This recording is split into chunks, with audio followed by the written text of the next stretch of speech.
Now, this is welcome back, and this is the problem that you were doing on your own. If you haven't done it yet, you need to go back to your notes or on a spare piece of paper and do it real quick before I do it here. What if, in the previous example, you go back to the theater with a friend to see an afternoon movie? You pay for both admissions. Your total cost in dollars can be represented by the expression 2 times A. And in this case, we should recognize that A is still the cost of admission. And notice that the reason why the expression is different here is because we're paying for two admissions. So this is 2 times the cost of the admissions. And so that's 2A. If admission costs 475, what's your total cost? So this is 2 times 475. Whoa, whoa, whoa, what happened? Everything fell apart. Ah, everything's gone. Okay, that's better. This is 2 times 475. I apologize for that.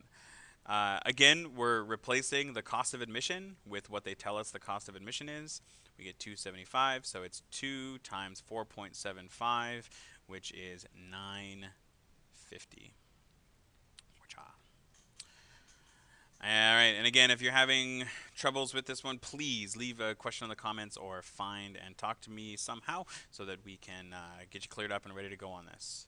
Let's go ahead and move on to our last set of examples. So here we're going to evaluate powers. And like I said in the beginning of the video, or the first video, the power is this number up here.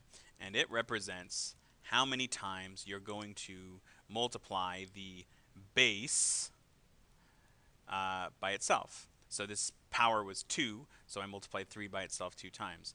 If this was 2 to the 5th power, the base is 2, and I'm multiplying it by itself 5 times, like so.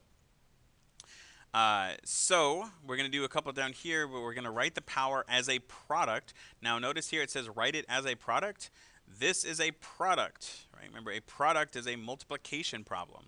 So if it's asking us to write the power as a product, it's saying write out the multiplication problem you get when you have this power.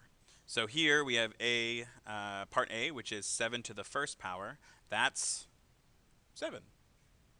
And that's it, because this says only do it once. So I'm going to do 7.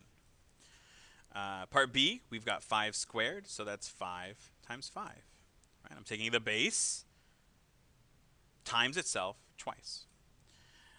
For part C, we have 1/2 to the 3rd power. That's 1/2 times 1/2 times 1/2. Writing it as a product. We get 1/2 times 1/2 times 1/2. And then finally, we have z to the 5th. Now notice that z isn't a number, but I know that I'm supposed to take this base times itself 5 times. So this is z times z times z times z times z. And that is how we do a power, or do an exponent. So there are a few last example problems that I would like you to do on your own, and then check out the last video to check your answers to make sure you are doing things correctly. We will see you in the last video.